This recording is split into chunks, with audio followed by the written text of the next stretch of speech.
자돈이 아니라 하객 리스트에서 삭제 대상입니다. 서명훈의 차가운 목소리가 작은 원룸 안에 울려 퍼졌습니다. 김태수는 낡은 소파에 앉아있던 채로 굳어버렸죠. 68세의 나이에도 반듯한 자세를 유지하고 있던 그였지만 이 순간만큼은 어깨가 움츠러들었습니다. 격이 안 맞잖아요. 이번 결혼식에는 사회적 인맥들이 많이 와요. 서명훈은 태수의 허름한 셔츠와 헌 운동화를 훔쳐보며 말을 이었습니다. 이해해 주시죠? 태수는 아무 말도 할 수 없었습니다. 평생을 혼자서 아들 도윤을 키워온 그였지만 이런 상황은 처음이었거든요. 아들의 결혼 소식을 들었을 때 그 기쁨이 아직도 생생했는데 불과 이틀 만에 이런 말을 듣게 될 줄은 꿈에도 몰랐습니다. 도윤이는 뭐라고 하던가요? 태수가 떨리는 목소리로 물었습니다. 도윤 씨도 동의했어요. 아버님께서 조용히 계시는 게 좋겠다고 하더군요. 서명훈의 대답은 칼날처럼 날카로웠습니다. 태수의 가슴 한편이 무너져 내리는 것 같았죠.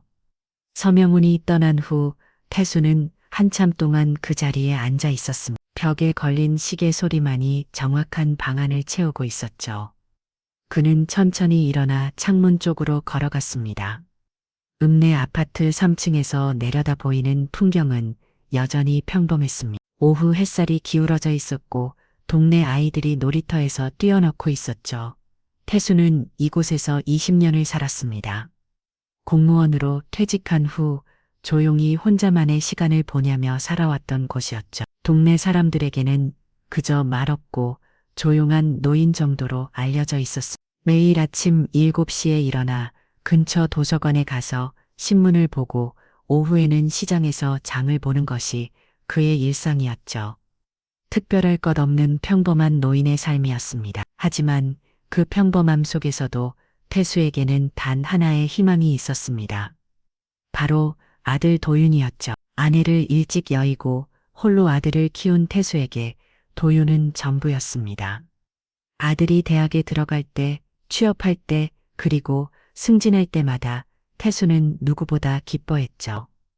도윤이 중견기업에서 대리로 일하며 팀장 승진을 앞두고 있다는 소식을 들었을 때도 마찬가지였습니다. 우리 도윤이가 이제 진짜 어른이 됐구나.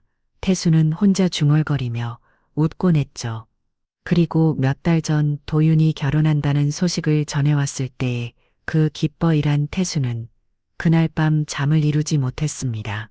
기뻐 때문이었죠. 며느리가 변호사라는 것도 집안이 좋다는 것도 모두 좋았습니다. 무엇보다 아들이 행복해야 한다는 것이 가장 중요했거든요. 하지만 지금 이 순간 태수는 자신이 얼마나 순진했는지 깨달았습니다. 그는 지갑에서 낡은 사진 한 장을 꺼냈습니다. 도윤이 대학교 졸업식 때 찍은 사진이었죠. 학사모를 쓴 도윤과 그 옆에서 있는 태수의 모습이 담겨 있었습니다. 그때의 태수는 정말 행복해 보였습니다. 아들의 어깨에 손을 올리고 환하게 웃고 있는 모습이었죠. 그때는 정말 좋았는데 태수가 작은 한숨을 내쉬었습니다. 언제부터였을까요? 도윤이 점점 멀어지기 시작한 것이 처음에는 바빠서 그러는 줄 알았습니다. 회사 일이 많아서 승진 준비로 바빠서 연락이 뜸해지는 줄 알았죠. 하지만 결혼 준비를 하면서부터는 확실히 달라졌습니다. 예전처럼 자주 찾아오지도 않고 전화도 짧게 끊어버리곤 했죠. 그래도 태수는 이해하려고 했습니다. 결혼 준비로 바쁠 거라고 새로운 가정을 꾸리느라 정신없을 거라고 생각했거든요. 하지만 오늘 서명은 내 말을 듣고 나니 모든 것이 명확해졌습니다. 아들도 자신을 부끄러워하고 있었던 것이죠. 태수는 거울 앞에 섰습니다. 거기에는 허름한 셔츠를 입고 흰머리가 성성한 노인이 서 있었죠. 주름진 얼굴과 굽은 어깨, 그리고 낡은 옷차림. 객관적으로 봐도 화려한 결혼식장에는 어울리지 않는 모습이었습니다. 내가 정말 그렇게 초라해 보이나? 태수는 자신에게 물었습니다. 그렇다면 지금까지 자신이 살아온 삶은 무엇이었을까요? 아들을 위해 모든 것을 바쳤던 그 시간들이 이렇게 초라한 것으로 평가받아야 하는 건가요? 태수는 천천히 방 안을 돌아보았습니다. 낡은 가구들과 오래된 가전제품들이 그의 현실을 말해주고 있었죠. 하지만 그 모든 것들 사이사이에는 아들과의 추억이 담긴 물건들이 자리하고 있었습니다. 도윤이 어릴 때 만든 만들기 작품, 학교에서 받아온 상장들, 그리고 함께 찍은 사진들, 모든 것이 아들을 위한 것들이었습니다. 그런데 이제 그 아들이 자신을 부끄러워한다니 태수는 다시 소파에 앉았습니다. 창밖으로 해가 지고 있었죠. 하루가 끝나가고 있었지만 태수의 기능 모든 것이 끝나가는 것처럼 느껴졌습니다. 전화벨이 울렸습니다. 태수는 혹시나 하는 마음으로 받았죠. 아버지, 도윤의 목소리였습니다. 응, 도윤아. 태수의 목소리는 평소와 다름없이 따뜻했습니다. 아버지, 결혼식 말인데. 도윤의 목소리가 조금 떨리고 있었습니다. 응, 알고 있다. 서명은 씨가 다녀갔거든. 아, 그러셨구나. 도윤은 한참 침묵했습니다. 아버지, 죄송해요. 정말 괜찮다. 도윤아, 내가 행복하면 그걸로 됐어. 태수는 최대한 밝은 목소리로 대답했습니다. 하지만 그의 가슴은 찢어질 것 같았죠. 전화를 끊은 후 태수는 오랫동안 그 자리에 앉아 있었습니다.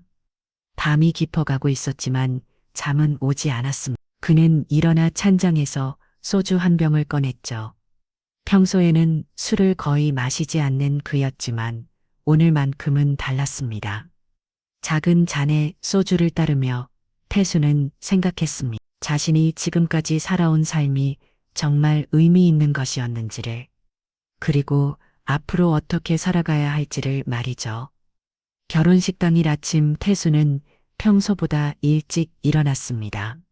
새벽 5시였죠. 잠을 제대로 이루지 못했지만 더 이상 누워 있을 수는 없었습니다. 그는 조용히 일어나 세수를 하고 거울 앞에 섰습니다. 오늘은 특별한 날이었으니까요. 비록 식장 안에는 들어갈 수 없지만 그래도 아들의 결혼식이었습니다. 태수는 옷장에서 가장 좋은 정장을 꺼냈습니다. 10년 전에 도윤의 대학 졸업식 때 맞춘 것이었죠. 조금 낡긴 했지만 그래도 나름 괜찮은 옷이었습니다. 거울에 비친 자신을 보며 태수는 작은 미소를 지었습니다. 그래도 이 정도면 괜찮지 않나? 하지만 곧 서명훈의 말이 떠올랐죠. 격이 안 맞는다는 그 말이. 태수는 고개를 저었습니다. 오늘만큼은 그런 생각을 하지 말자고 다짐했죠. 아침을 간단히 먹고 태수는 집을 나섰습니다. 결혼식장까지는 버스로 1시간 정도 걸리는 거리였습니다. 평소 같으면 택시를 타겠지만 오늘은 시간이 충분했죠. 버스 안에서 태수는 창밖을 바라보며 생각에 잠겼습니다. 도윤이 어릴 때의 일들이 주마등처럼 지나갔죠. 처음 걸음마를 떼었을 때, 첫 말을 했을 때, 학교에 입학했을 때 모든 순간순간이 소중했습니다. 특히 도윤이 초등학교 입학식 때의 일이 생각났죠. 다른 아이들은 부모님 둘이 다 와 있는데 도윤이만 아버지 혼자 왔었습니다. 그때 도윤이 태수의 손을 꽉 잡으며 말했던 것이 기억났어요. 아빠, 우리는 둘이면 충분해요. 그 말이 얼마나 고마웠는지 태수는 그때의 감동을 잊을 수 없었습니다. 하지만 지금은 상황이 달라졌죠. 도윤에게도 이제 새로운 가족이 생겼고 태수는 점점 뒷전으로 밀려나고 있었습니다. 결혼식장 근처에 도착한 태수는 주변을 둘러보았습니다. 고급스러운 호텔이었죠. 평소에는 감히 들어갈 엄두도 내지 못할 곳이었습니다. 식장 입구에는 화려한 꽃들이 장식되어 있었고 정장을 차려입은 하객들이 하나둘씩 들어가고 있었어요. 태수는 멀리서 그 모습을 바라보며 서 있었습니다. 혹시라도 도윤이 나올까 봐서였죠. 시간이 흘러 오전 11시가 되자 드디어 도윤이 나타났습니다. 새하얀 턱시도를 입은 아들의 모습을 보는 순간 태수의 눈시울이 붉어졌어요. 정말 멋있구나. 태수는 작은 목소리로 중얼거렸습니다. 도윤 옆에는 하얀 웨딩 드레스를 입은 예진이 서 있었죠. 정말 아름다운 신부였습니다. 태수는 인정할 수밖에 없었어요. 아들이 좋은 사람을 만났다는 것을. 그런데 그때였습니다. 도윤의 시선이 태수가 서 있는 쪽으로 향했어요. 두 사람의 눈이 마주쳤습니다. 태수는 반가워서 손을 들어보려 했지만 도윤은 고개를 돌려버렸죠. 마침 못 본 척하듯이 그 순간 태수의 가슴이 찰렁 내려 앉았습니다. 아들이 자신을 완전히 외면하고 있었던 거예요. 식이 시작되고 태수는 식장방 로비에 앉아 있었습니다. 웅장한 결혼행진곡이 들려왔지만 그 음악이 태수에게는 너무나 멀게 느껴졌죠. 같은 건물 안에 있지만 완전히 다른 세계에 있는 것 같았습니다. 로비를 지나가는 하객들을 보며 태수는 자신의 초람을 다시 한번 느꼈어요. 모두들 고급스러운 옷을 입고 세련된 모습이었습니다. 그들의 대화 소리가 들려왔죠. 신랑 아버지는 어디 계시지? 글쎄요, 못 봤는데요. 신부 아버지는 유명한 변호사시라던데. 태수는 그 말들을 들으며 더욱 움츠러들었습니다. 자신은 정말 여기에 어울리지 않는 사람이었구나 하는 생각이 들었어요. 식이 끝나고 하객들이 나오기 시작했습니다. 태수는 멀리서 도윤과 예진이 하객들과 인사하는 모습을 지켜봤죠. 행복해 보였습니다. 정말 행복해 보였어요. 그 모습을 보니 태수의 마음도 조금은 편해졌습니다. 아들이 행복하다면 그것만으로도 충분했으니까요. 하지만 그때 서명훈이 태수를 발견했습니다. 그는 몇몇 사람들과 함께 태수 쪽으로 걸어왔어요. 저기 계시네요. 서명훈의 목소리에는 짜증이 섞여 있었습니다. 말씀드렸잖아요. 오시지 말라. 저는 그냥 멀리서 보고만 있으려고. 태수가 작은 목소리로 대답했습니다. 그래도 이렇게 계시면 곤란해요. 사람들이 뭐라고 생각하겠어요? 서명훈은 주변을 둘러보며 말했습니다. 실제로 몇몇 사람들이 이쪽을 바라보고 있었죠. 태수가 물었습니다. 도윤 씨도 같은 생각이에요. 아버님께서 조용히 돌아가시기를 바라고 있어요. 그 말을 듣는 순간 태수의 다리에 힘이 빠졌습니다. 아들도 자신이 여기 있는 것을 원하지 않는다는 말이었으니까요. 알겠습니다. 태수는 고개를 숙이며 대답했습니다. 그럼 이만. 그는 천천히 자리에서 일어났습니다. 다리가 후들거렸지만 어떻게든 버텼죠. 로비를 나서면서 태수는 한 번 더 뒤를 돌아봤습니다. 도윤이 하객들과 웃으며 이야기하고 있었어요. 아버지가 쫓겨나는 것도 모른 채 아니 알고도 모른 척하는 것일 수도 있었죠. 호텔을 나선 태수는 근처 공원에 앉았습니다. 벤치에 앉아 하늘을 올려다보니 구름이 빠르게 지나가고 있었어요. 마치 자신의 인생처럼 빠르게 흘러가는 것 같았습니다. 내가 정말 이렇게 살아야 하나.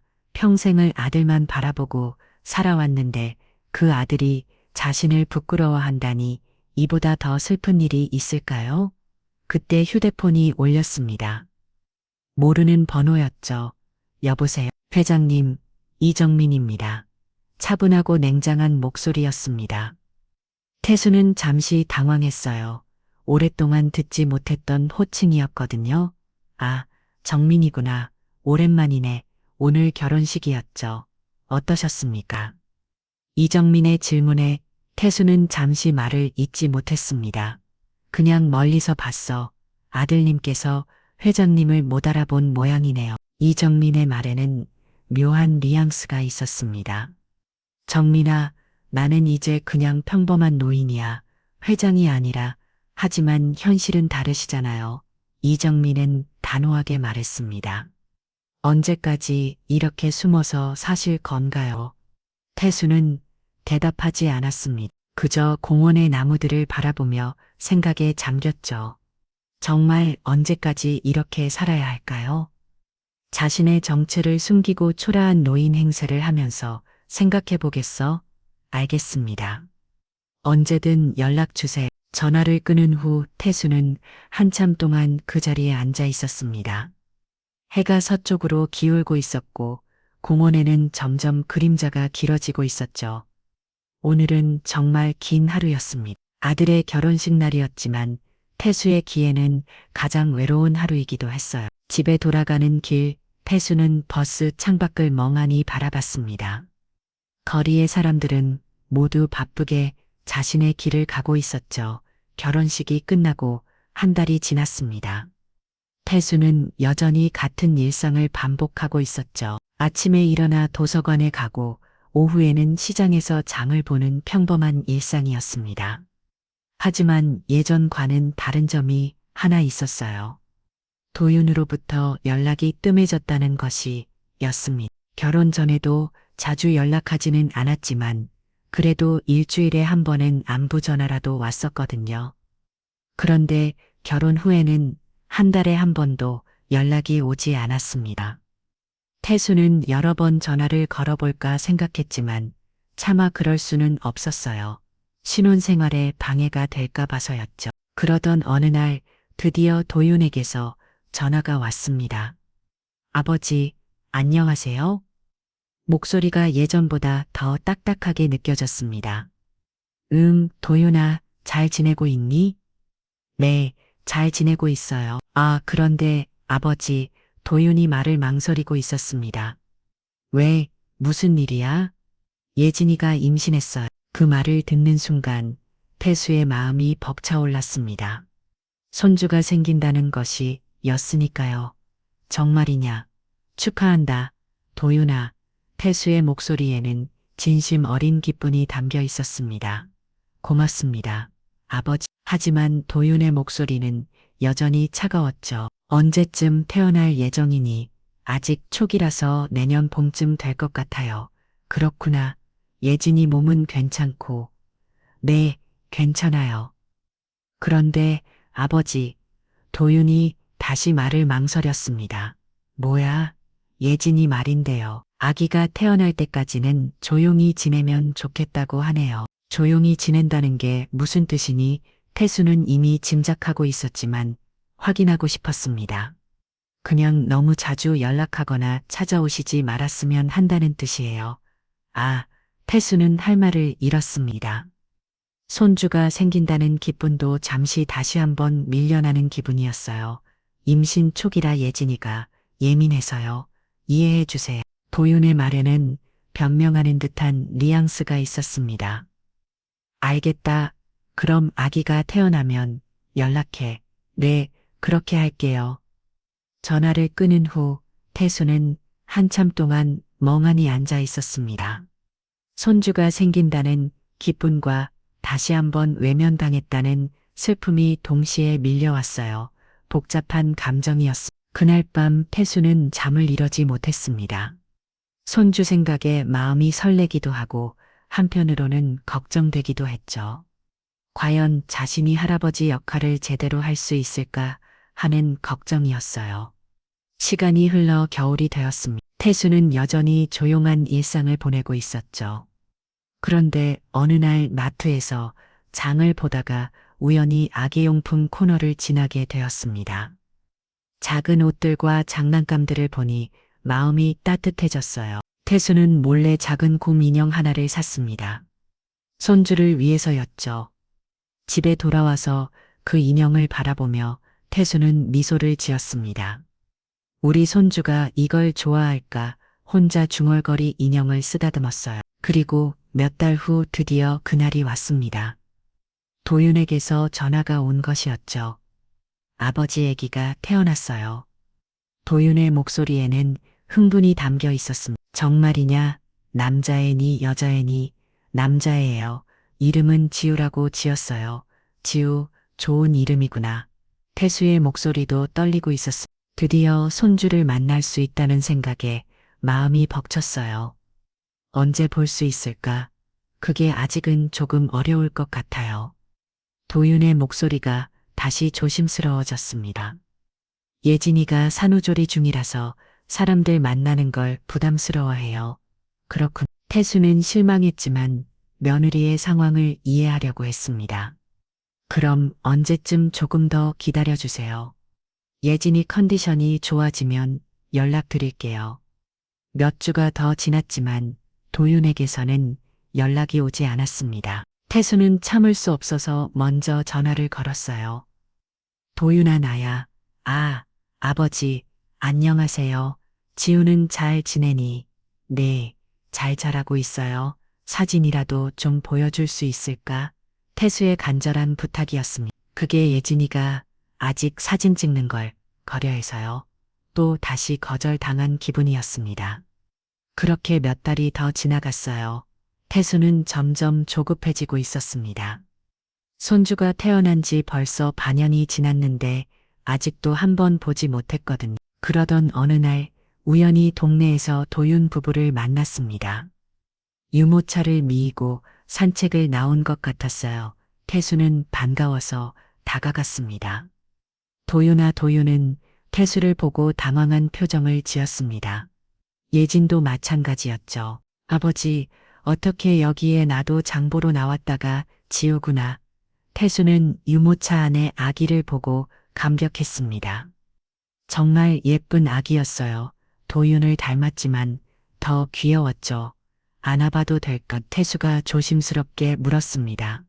하지만 예진이 먼저 대답했어요. 아직은 낯선 사람을 경계하는 시기라서요. 낯선 사람이라는 말에 태수는 마음이 아팠습니다. 자신은 지우의 할아버지인데 낯선 사람 취급을 받는다니. 그렇구나. 그럼 그냥 좀 더 볼게. 태수는 멀리서 손주를 바라보며 말했습니다. 아버지, 저희 급한 일이 있어서 도윤이 서둘러 자리를 뜨려고 했습니다. 그래, 그럼 나중에 연락해라. 태수는 아쉬워하며 손을 흔들었습니다. 하지만 도윤 부부는 빠르게 사라져갔지. 마치 태수를 피하듯이 그날 밤 태수는 혼자 앉아 생각했습니다. 손주와의 첫 만남이 이렇게 차갑고 짧을 줄은 몰랐어요. 며느리의 시절도 예전보다 훨씬 차갑게 느껴졌습니다. 마치 자신을 완전히 남처럼 보는 것 같았죠. 내가 정말 그렇게 불편한 존재인가? 태수는 자문했습니다. 평생을 조용히 살아왔는데 왜 가족들은 자신을 이렇게 대하는 걸까요? 그때 다시 이정민에게서 전화가 왔습니다. 회장님, 어떻게 지내세요? 그냥 그렇게 지내고 있어. 손자분을 만나셨다고 들었는데요. 이정민은 어떻게 알았는지 이미 상황을 파악하고 있었습니다. 어떻게 알았니? 제가 알아야 할 일들은 다 알고 있습니다. 이정민의 대답은 간단했습니다. 그런데 상황이 좋지 않은 것 같네요. 그냥 낯선 사람 취급당했어. 태수의 목소리에는 깊은 상처가 배어 있었습니다. 회장님께서 원하신다면 상황을 바꿀 수 있습니다. 무슨 뜻이야? 지금까지 숨겨온 모든 것을 공개하는 거죠. 이정민의 제안에 태수는 잠시 망설였습니다. 정말 그래야 할 때가 온 것일까요? 지우의 첫 번째 생일이 다가오고 있었습니다. 태수는 달력을 보며 손가락으로 날짜를 짚어보고 있었죠. 벌써 1년이라니 시간이 정말 빨리 지나갔습니다. 하지만 그 1년 동안 태수가 손주와 보낸 시간은 손에 꼽을 정도였어요. 길에서 우연히 만난 그 한 번이 전부였습니다. 태수는 지우를 위해 특별한 선물을 준비하고 있었습니다. 동네 금은방에서 200차럿 금반지를 주문했죠. 작은 손가락에 맞는 아기용 반지였습니다. 이걸로 해주세요. 가장 좋은 걸로요. 태수는 금은방 사장에게 부탁했습니다. 어머, 손잡은 돌반지네요. 정말 예쁘게 만들어 드릴게요. 금은방 사장은 친절하게 웃으며 대답했습니다. 금반지와 함께 태수는 직접 만든 나무 장난감도 준비했어요. 어릴 때 도희를 위해 만들어주던 솜씨로 며칠에 걸쳐 정성스럽게 깎고 다듬었습니다. 작은 자동차와 기차, 그리고 공 모양의 인형까지 모든 것에 사랑이 담겨 있었죠. 우리 지우가 이걸 좋아할까? 태수는 혼자 중얼거리며 장난감들을 만지작거렸습니다. 그런데 며칠 전 도인애기에서 연락이 왔었어요. 아버지, 지우 돌잔치 말인데요. 도인의 목소리는 여전히 조심스러웠습니다. 언제 하니? 나도 가야지. 태수는 당연하다는 뜻이 말했습니다. 그게 예진이네 쪽에서 준비하기로 했어요. 그렇구나. 어디서 하는데? 강남에 있는 호텔이요. 그런데 예진이 아버지가 조금 부담스러워 하세요. 또 다시 서명훈의 그림자가 드리워지는 것 같았습니다. 무엇을 부담스러워 한다는 건 이 사람들이 많이 온다고 해요. 예진이 직장 동료들, 법조계 인사들. 태수는 이미 상황을 짐작할 수 있었습니다. 결혼식 때와 똑같은 상황이 반복되는 것이었죠. 그래서 아버지께서 조용히 계셨으면 좋겠다고 하네요. 조용히 있다는 게 오지 말라는 뜻이냐? 태수의 목소리에 처음으로 날카로움이 섞였습니다. 그런 건 아니고 그냥 적당히 인사만 하고 일찍 하시면 도인의 변명은 계속되었지만 태수는 더 이상 듣고 싶지 않았어요. 빨개다. 태수는 짧게 대답하고 전화를 끊었습니다. 그날 밤 태수는 준비해둔 선물들을 바라보며 깊은 생각에 잠겼습니다. 정성스럽게 준비한 금반지와 손수 만든 장난감들. 하지만 이것들이 과연 환영받을 수 있을까요? 돌잔치 당일 태수는 가장 좋은 옷을 입고 호텔로 향했습니다. 손에는 예쁘게 포장한 선물 상자를 들고 있었죠. 호텔 연회장은 정말 화려했습니다. 결혼식 때보다도 더 고급스러워 보였어요. 입구에는 지후의 사진들이 예쁘게 장식되어 있었고 테이블마다 비싼 꽃들이 놓여 있었습니다. 하객들의 옷차림도 대단했죠. 모두들 명품 정장을 입고 세련된 모습이었습니다. 태수는 다시 한번 자신의 모습을 돌아봤어요. 최선을 다해 차려 입었지만 여전히 초라해 보였습니다. 할아버지 멀리서 누군가가 부르는 소리가 들렸습니다. 태수는 고개를 돌려봤지만 자신을 부르는 것은 아니었어요. 다른 할아버지를 부르는 소리였죠. 그 할아버지는 비싼 정장을 입고 당당한 모습으로 손주를 안아올리고 있었습니다. 주변 사람들도 그를 존경하는 눈빛으로 바라보고 있었어요.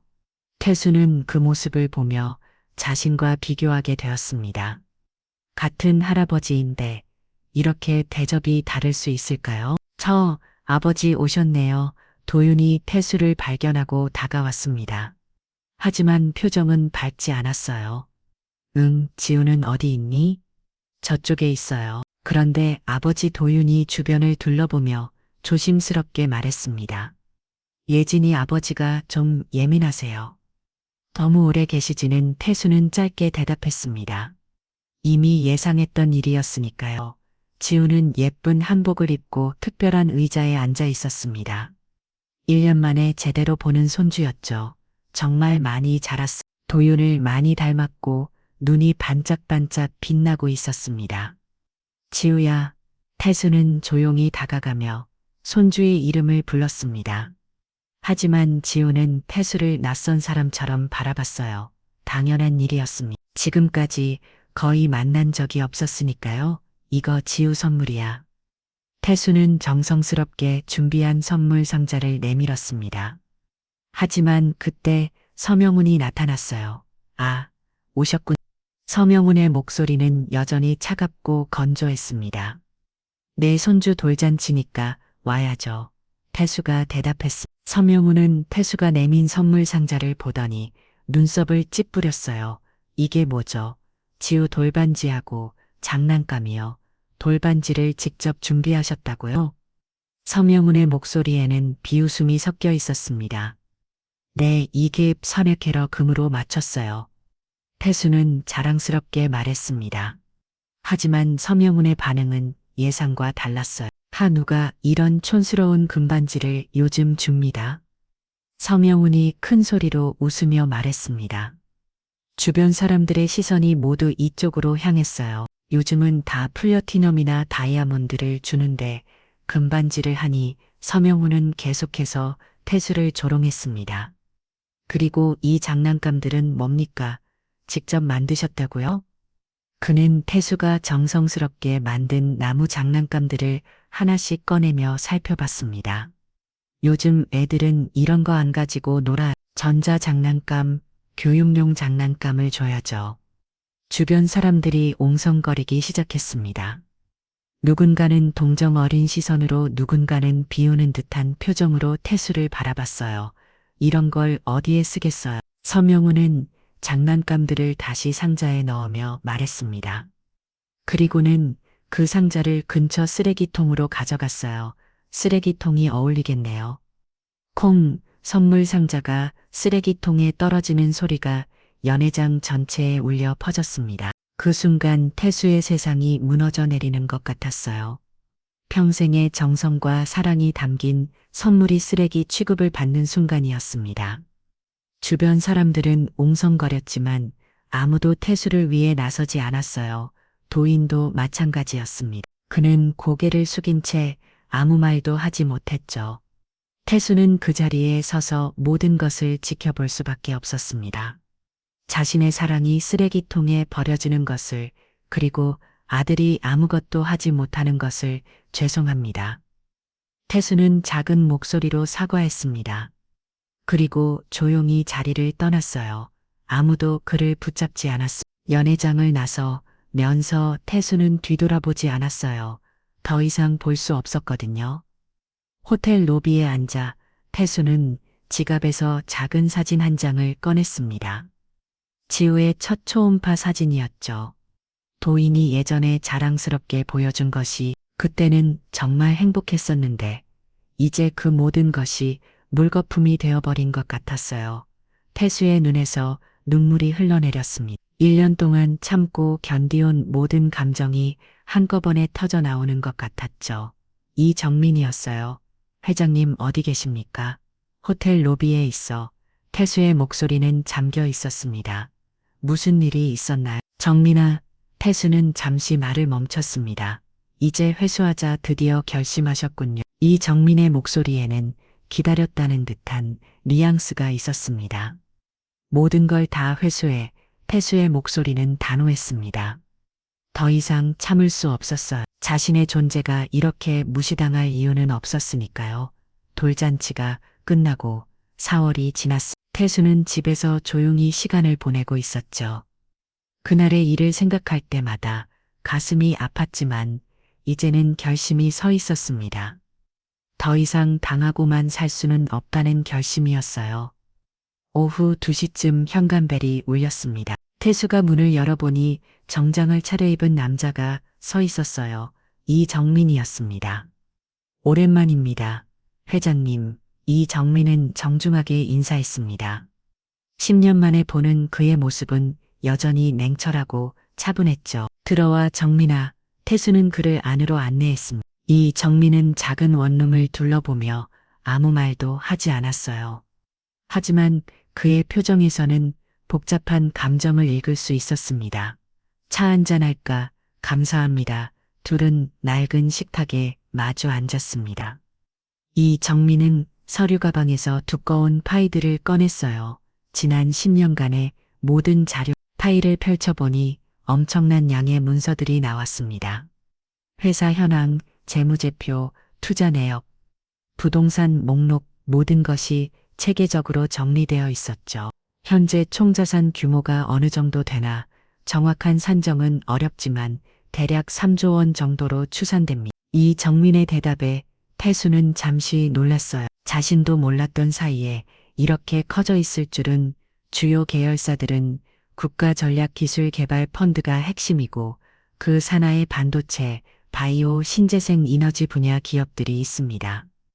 이정민은 차례대로 설명했습니다. 특히 SK바이오텍, LG에너지솔루션 같은 대기업들의 숨은 주주이시기도 하죠. 정부 쪽 인맥은 어떻고 여전히 유효합니다.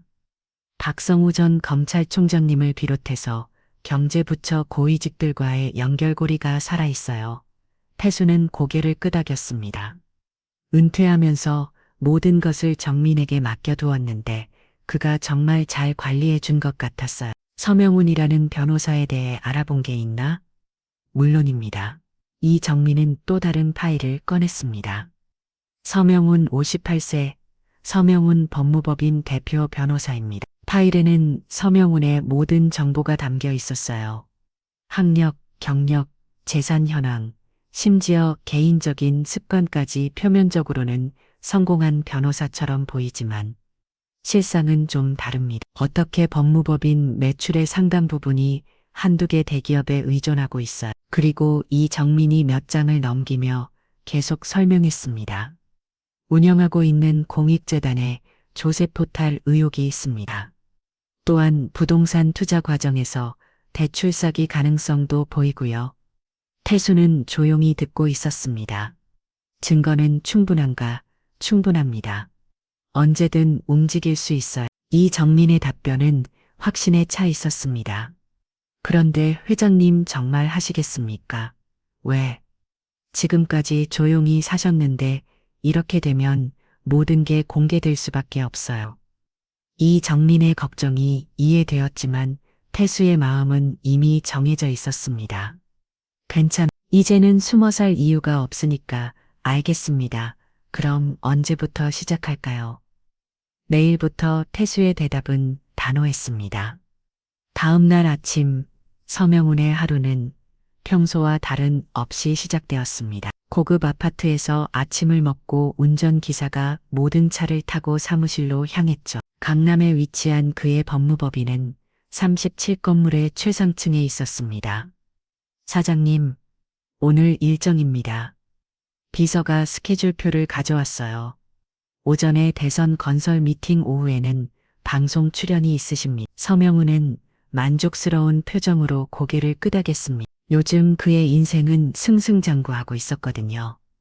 딸의 결혼도 성공적이었고 손자도 건강하게 태어났고 사업도 잘 되고 있었죠. 특히 며칠 전 돌잔치에서 그 초라한 사돈을 제대로 굴복시킨 것도 기분 좋은 일이었어요. 참, 그 사람 어떻게 됐어? 서명훈이 비서에게 물었습니다. 누구 말씀이세요? 사돈 말이야, 김태수 그 사람? 아, 그분이 돌잔치 이후로는 연락이 없던데요. 그렇겠지. 워낙 자존심이 상했을 테니까. 서명훈은 피식 웃었습니다. 그런데 그때 비서의 휴대폰이 울렸어요. 네, 서명훈 법무법인입니다. 네, 무슨 말씀이세요?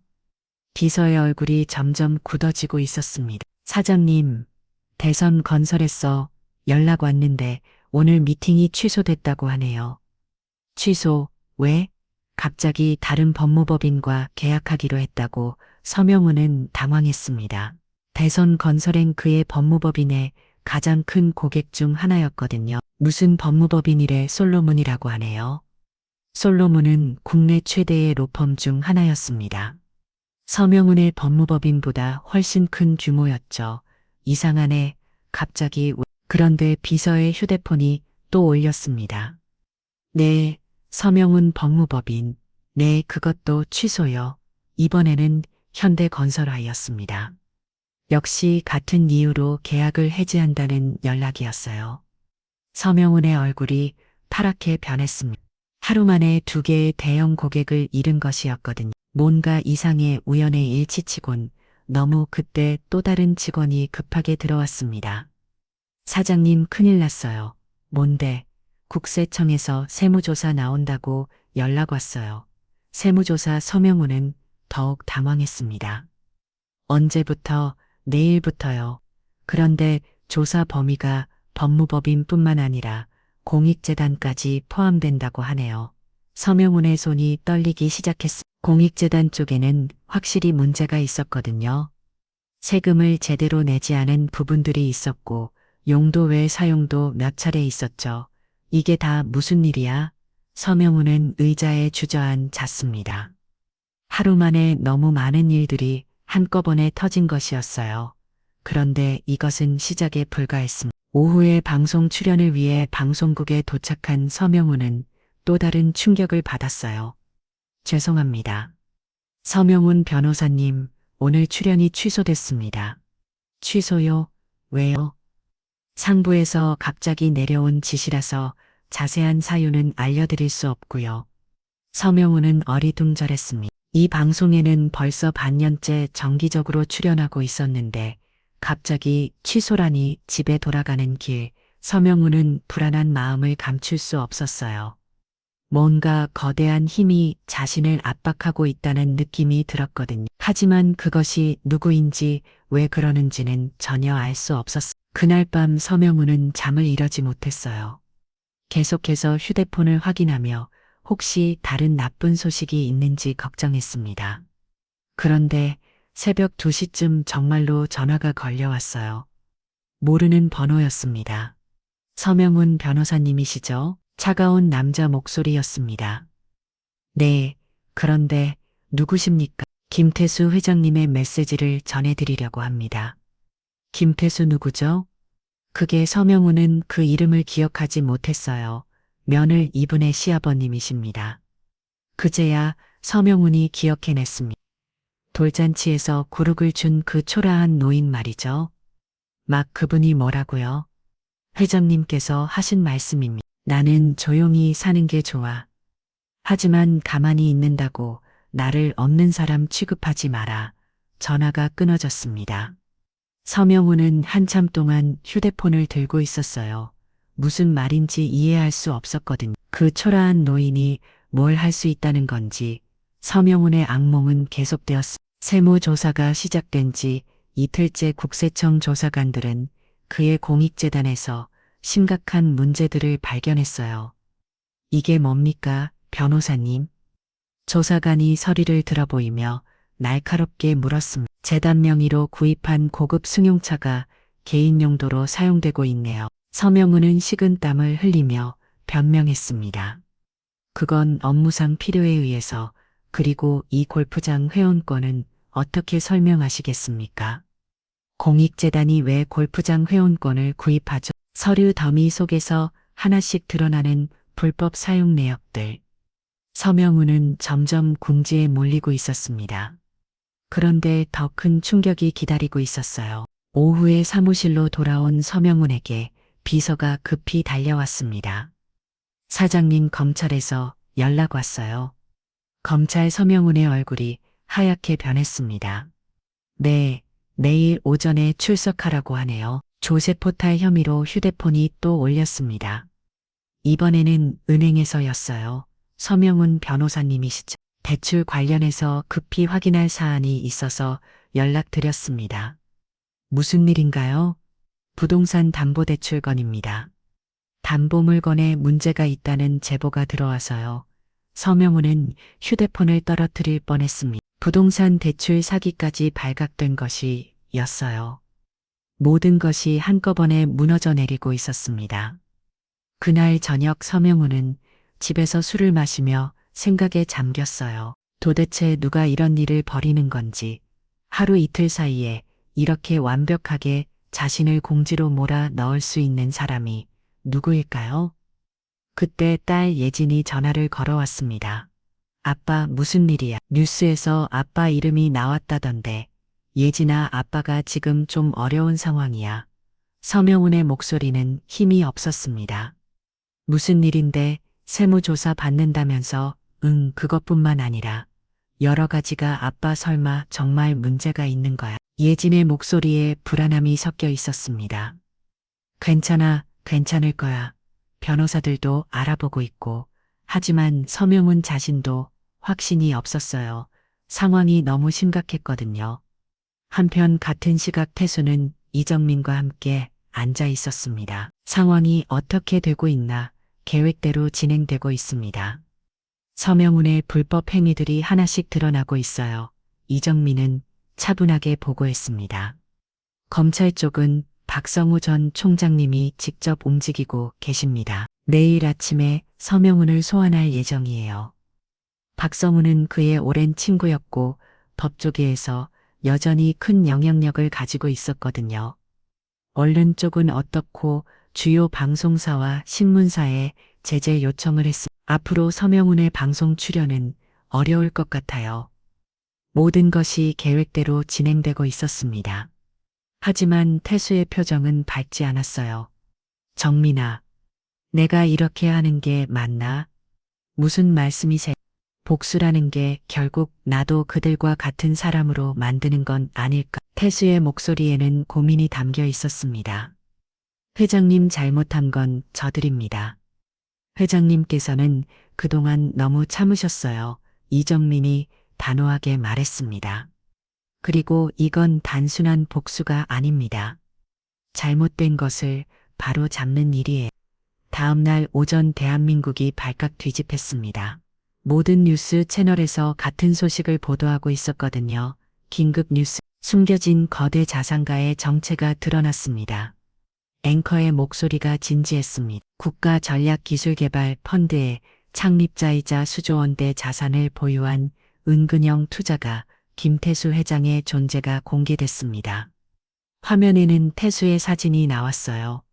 평소에 소박한 모습이 아닌 젊은 시절 정장을 입었던 모습이었습니다. 김태수 회장은 지난 20년간 정부의 핵심 기술 개발 사업에 참여해왔으며 반도체, 바이오, 신재생인 어지 분야의 숨은 최대 주주로 알려졌습니다. 뉴스는 계속되었습니다. 특히 청와대 경제수석실과의 직접적인 연결고리를 가지고 있으며 대기업 청수들과도 긴밀한 관계를 유지해온 것으로 파악됩니다. 전국의 시청자들이 충격에 빠졌어요. 이런 거대한 인물이 지금까지 알려지지 않았다는 것 자체가 놀라운 일이었거든요. 김 회장은 현재 경기도 안양의 작은 아파트에서 평범한 노인으로 생활해 온 것으로 알려져 더욱 큰 화제가 되고 있습니다. 한편 도윤은 회사에서 이 뉴스를 보고 있었습니다. 처음에는 같은 이름의 다른 사람인 줄 알았어요. 하지만 화면에 나온 사진을 보는 순간 그의 온몸이 얼어붙었습니다. 분명히 자신의 아버지였거든요. 이게 무슨 일이지? 도윤은 황급히 아버지에게 전화를 걸었습니다. 하지만 전화는 받지 않았어요. 아버지나 도윤이야, 뉴스 봤어. 이게 정말이야. 전화 좀 받아봐. 도윤은 떨리는 목소리로 음성 메시지를 남겼습니다. 예진도 마찬가지였어요. 자신의 직장에서 동료들이 음성거리는 소리를 들었습니다. 야, 이 김태수라는 사람 정말 대단하네. 수조원이라니. 근데 왜 지금까지 숨어 살았을까? 은근형 부자들이 종종 있잖아. 노출 안 되게 조용히 사는 예진은 그 순간 깨달았습니다. 자신이 그토록 무시했던 시아버지가 바로 그 사람이었다는 것을 온몸이 바들바들 떨렸어요. 며칠 전 돌잔치에서 있었던 일들이 생생하게 떠올랐습니다. 자신의 아버지가 시아버지를 모욕했던 것, 선물을 쓰레기통에 버렸던 것, 모든 것이 악몽 같았어요. 그런데 더 큰 충격이 기다리고 있었습니다. 오후 뉴스에서 서명훈과 관련된 소식이 나온 것이었거든요. 유명 변호사 서명훈 씨가 조세 포탈 및 대출 사기 혐의로 검찰에 성취됐습니다. 예진은 그 자리에서 주저앉고 말았습니다. 아버지까지 이런 일에 휘말리다니 모든 것이 연결되어 있었습니다. 시아버지의 정체가 밝혀진 것과 동시에 자신의 아버지가 몰락하는 것, 이것이 과연 우연의 일치일까요? 그날 밤 박성우 전 검찰총장이 기자회견을 열었습니다. 김태수 회장은 대한민국 경제 발전에 숨은 공헌을 해온 진정한 애국자입니다. 박성우의 목소리는 단호했습니다. 그런 분을 모독하고 모욕한 자들에 대해서는 법의 엄중한 심판이 있을 것입니다. 기자회견장은 술 넘겼어요. 그 사람 건드린 순간 이 바닥에서 끝난 거야. 박성우의 마지막 말이 모든 것을 요약하고 있었습니다. 뉴스를 본 전 국민이 알게 되었어요. 김태수라는 인물이 얼마나 거대한 존재인지를 말이죠. 김태수의 정체가 공개된 지 사흘째 되는 날, 도윤은 더 이상 참을 수 없었습니다. 회사에서도 동료들의 시선이 느껴졌고 집에서도 예진이 불안해하고 있었거든요. 그는 결국 아버지를 찾아가기로 결심했습니다. 오후 5시쯤 도윤은 아버지가 살고 있는 작은 아파트 앞에 섰어요. 평소 같으면 그냥 올라갔겠지만 오늘은 달랐습니다. 아버지가 어떤 마음으로 자신을 맞을지 알 수 없었거든. 한참을 망설이다가 도윤은 용기를 내어 현관 배틀 눌렀습니다. 누구세요? 아버지의 목소리가 들려왔습니다. 평소와 다름없는 따뜻한 목소리였어요. 아버지, 저 도윤이에요. 잠시 침묵이 흘렀습니다.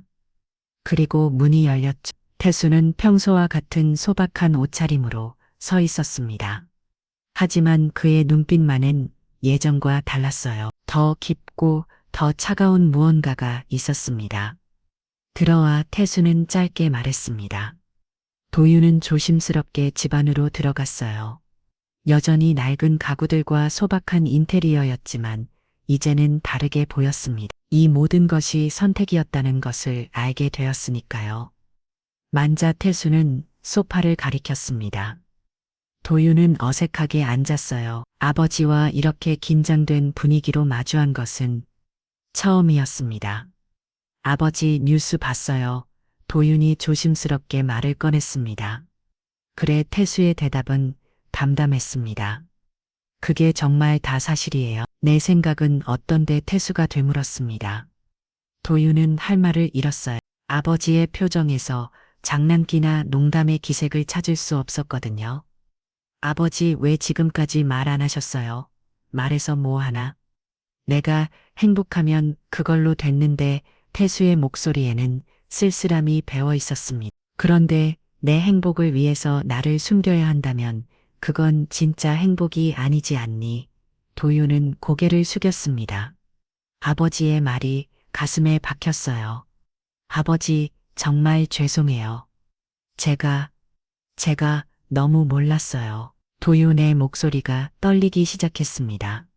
결혼식 때도 돌잔치 때도 저는 정말 몰랐어요. 내가 몰랐다고. 태수가 처음으로 목소리를 높였습니다. 너는 알고 있었어. 도윤아, 내 아버지가 초라해 보인다는 걸. 아버지, 너도 나를 부끄러워했잖아. 사돈들 앞에서 창피하다고 생각했고. 태수의 말에 도윤은 반박할 수 없었습니다. 사실이었거든. 그래서 나는 뒤로 물러섰어. 내 행복을 위해서. 아버지, 죄송해요. 정말 죄송해요. 도윤은 눈물을 흘리며 말했습니다. 하지만 돌잔치에서 일어난 일은 그건 너무했어. 태수의 목소리가 차갑게 변했습니다. 내 손주의 돌잔치에서 내가 준비한 선물이 쓰레기 취급당하는 걸 지켜만 봐야 했어. 그리고 넌 아무 말도 하지 않았지. 내 아버지가 모욕당하는데도. 도윤은 더 이상 변명할 수 없었어요. 그날의 일이 너무나 생생하게 기억났습니다. 아버지가 얼마나 상처받았을지. 아버지, 정말 죄송해요. 무릎 꿇고 사과할게요. 도윤은 정말로 무릎을 꿇었습니다. 태수 앞에서 고개를 숙이며 눈물을 흘렸어요. 제발 용서해 주세요. 저는 정말 몰랐어요. 태수는 무릎 꿇은 아들을 내려다봤습니다. 그의 마음도 아팠어요. 하지만 쉽게 용서할 수는 없었습니다. 도윤아, 일어나라고 했어. 도윤은 천천히 일어났습니다. 나는 내 아버지야. 그리고 너는 내 아들이고. 태수가 말을 이었습니다. 그건 변하지 않아. 하지만 내 가정은 이제 끝이야. 도윤의 얼굴이 하얗게 변했습니다. 무슨 말씀이세요? 예진이네 집안은 이미 끝났어. 서명은 감옥에 갈 거고 그 가족들도 사회적으로 매장될 거야. 태수의 말은 차갑고 단호했습니다. 아버지, 그럼 예진이는 지우는 어떻게 되는 거예요? 그건 내가 선택할 일이야. 선택이요. 그 집안과 함께 몰락할 건지 아니면 다른 길을 갈 건지. 도윤은 아버지의 말을 이해할 수 없었습니다. 아버지, 제가 어떻게 하면 되나요? 뭐든지 할게요. 아니야, 도윤아, 이미 늦었어. 나는 이미 모든 걸 회수하기로 했거든. 회수요. 내 이름으로 되어 있는 상속계획, 교육비 지원, 모든 것. 도윤의 머리가 하얗게 변했어. 아버지가 자신을 위해 준비해둔 것들이 있었다는 것도 처음 알았는데 대신 그 돈은 다른 곳에 쓸 거야. 어디에요? 소외계 친 아이들을 위한 의료재단에 기부할 거야. 태수의 결정은 확고했어. 정말 도움이 필요한 아이들을 위해서 말이야. 그 순간 도윤은 깨달았어. 아버지가 얼마나 깊은 상처를 받았는지를, 그리고 자신이 얼마나 큰 실수를 했는지를. 아버지, 기회를 한 번만 주세요. 제발 하지만 태수는 이미 돌아서는 후였습니다. 도인아, 넌 내 삶을 살아. 하지만 그 집안은 이제 끝이야. 도윤은 그 자리에서 울음을 터뜨렸습니다. 너무 늦게 깨달은 것이었어요. 아버지가 얼마나 대단한 분인지, 얼마나 자신을 사랑했는지, 그리고 자신이 그 사랑을 얼마나 함부로 대었는지. 아버지 정말 죄송해요. 정말 하지만 태수는 더 이상 대답하지 않았습니다. 창밖을 바라볼 뿐이었죠. 그날 밤 도윤은 집에 돌아가서 예진에게 모든 것을 말했습니다. 아버지의 정체, 그리고 앞으로 닥치를 들 예진은 그 말을 듣고 완전히 무너져 내렸어요. 이제 어떻게 하지? 예진의 목소리는 절망에 차 있었습니다. 우리 아버지는 감옥에 가고 우리는 모르겠어. 정말 모르겠어. 도희도 답을 찾을 수 없었습니다. 모든 것이 한순간에 무너져 내린 기분이었어요. 그런데 그때 지우가 울음을 터뜨렸습니다. 두 사람은 황급히 아기에게 달려갔어요. 지우를 안아올리며 도유는 생각했습니다. 이 아이만큼은 지켜야 한다고 하지만 어떻게 해야 할지 알 수 없었어요. 일주일이 지났습니다. 서명훈은 결국 구속되었고 그의 법무법인은 폐업 수순을 밟고 있었어요. 언론은 연일 이 사건을 보도했고 김태수라는 인물에 대한 관심은 더욱 뜨거워지고 있었습니다. 하지만 정작 태수는 여전히 그 작은 아파트에서 조용한 일상을 보내고 있었죠. 다만 하나 달라진 것이 있다면 이제 그의 선택이었다는 점이었습니다. 더 이상 숨어 사는 것이 아니라 조용히 살기로 선택한 것이었어요. 그날 오후 택배 기사가 찾아왔습니다. 김태수님 등 맞으신가요? 네, 택배 왔습니다. 작은 상자 하나였어요. 태수는 상자를 받아 들고 보는 사람을 확인했습니다. 서혜진이라고 적혀 있었죠. 태수는 상자를 열어봤습니다. 안에는 며칠 전 돌잔치에서 쓰레기통에 버려졌던 그 금반지가 들어 있었어요. 그리고 작은 편지 한 장이 함께 있었습니다. 시아버님께 정말 죄송합니다. 그날 제가 저희가 얼마나 큰 실수를 했는지 이제야 깨달았습니다. 시아버님께서 지우를 위해 준비해 주신 마음, 그 정성을 쓰레기 취급한 것을 평생 후회하며 살겠습니다. 이 반지를 지우에게 주실 수 있을까요? 할아버지의 사랑이 담긴 선물이니까요. 다시 한번 진심으로 사과드립니다. 예진올림 태수는 편지를 읽으며 복잡한 감정에 휩싸였습니다. 분노도 슬픔도 그리고 약간의 안도감도 느껴졌어요. 적어도 며느리가 자신의 잘못을 인정한다는 것에서 말이죠. 하지만 이미 늦었습니다. 돌이킬 수 없는 선을 넘어버린 후였어요. 태수는 금반지를 손에 들고 오래도록 바라봤습니다. 그리고 작은 상자에 다시 넣어두었죠. 언젠가는 지우에게 전해줄 수 있을까요? 그날 저녁 이정민이 다시 찾아왔습니다. 회장님, 모든 절차가 완료되었습니다. 그래, 상속기획처의 기부재단 설립, 모든 것이 끝났어요. 이정민은 서류들을 태수 앞에 놓았습니다. 태수 소외아동 의료재단이 정식으로 설립되었고 전체 자산의 80%가 기부됩니다. 좋아. 태수는 만족스러운 표정으로 고개를 끄겠습니다. 그럼 나머지 20%는 회장님의 노후 생활비와 운영비로 남겨두었습니다. 그래도 일반인들이 상상할 수 없는 규모지만요. 이정민이 작은 미소를 지었습니다. 고마워 정민아. 그동안 수고 많았어. 아닙니다. 제가 할 일을 했을 뿐이에요. 그때 이정민이 조심스럽게 물었습니다. 그런데 회장님 정말 아드님과는 이제 끝이야. 하지만 손잡은 지우는 언젠가 다 자란 후에 만날 수 있을 거야. 그때 가서 할아버지가 누구였는지 알게 되겠지. 태수는 창밖을 바라보며 말했습니다. 지금은 아니야. 지금은 거리를 두는 게 맞아. 며칠 후 전국의 뉴스에서 또 다른 소식이 보도되었습니다. 김태수 회장이 개인 재산 대부분을 사회에 기부하기로 결정했습니다. 앵커의 목소리가 엄숙했습니다. 새로 설립된 태수소외아동 의료재단은 국내 최대 규모의 아동 의료 지원 기관이 될 예정입니다. 화면에는 재단 건물의 모습이 나왔어요. 거대하고 현대적인 건물이었습니다. 김 회장은 진정한 가치는 가족의 사랑에서 나온다. 하지만 그 사랑이 무시당할 때 그 가치를 정말 필요로 하는 곳에 나누어 주는 것이 맞다고 소감을 밝혔습니다. 전 국민이 감동했습니다. 거대한 불을 사회에 환원하는 김태수의 결정에 박수를 보냈어요. 하지만 정작 태수 본인은 그런 관심들이 부담스러웠습니다. 그는 다시 한번 조용한 일상으로 돌아가고 싶었거든요. 한 달 후 태수는 산책을 나갔다가 우연히 놀이터를 지나게 되었습니다. 아이들이 즐겁게 뛰어넣고 있었어요. 그 모습을 보며 태수는 지우를 떠올렸습니다. 이제 돌이 지난 지우도 저런 나이가 되면 뛰어넣겠죠. 그때 멀리서 익숙한 모습이 보였습니다. 도윤이었어요. 그는 유모차를 밀며 천천히 걸어오고 있었습니다. 태수는 잠시 멈춰 섰습니다. 아들과 손주를 보고 싶었지만 다가갈 수는 없었어요. 도윤도 태수를 발견했습니다. 두 사람의 시선이 멀리서 마주쳤죠. 도윤은 잠시 망설이더니 유모차를 밀고 태수 쪽으로 다가왔습니다.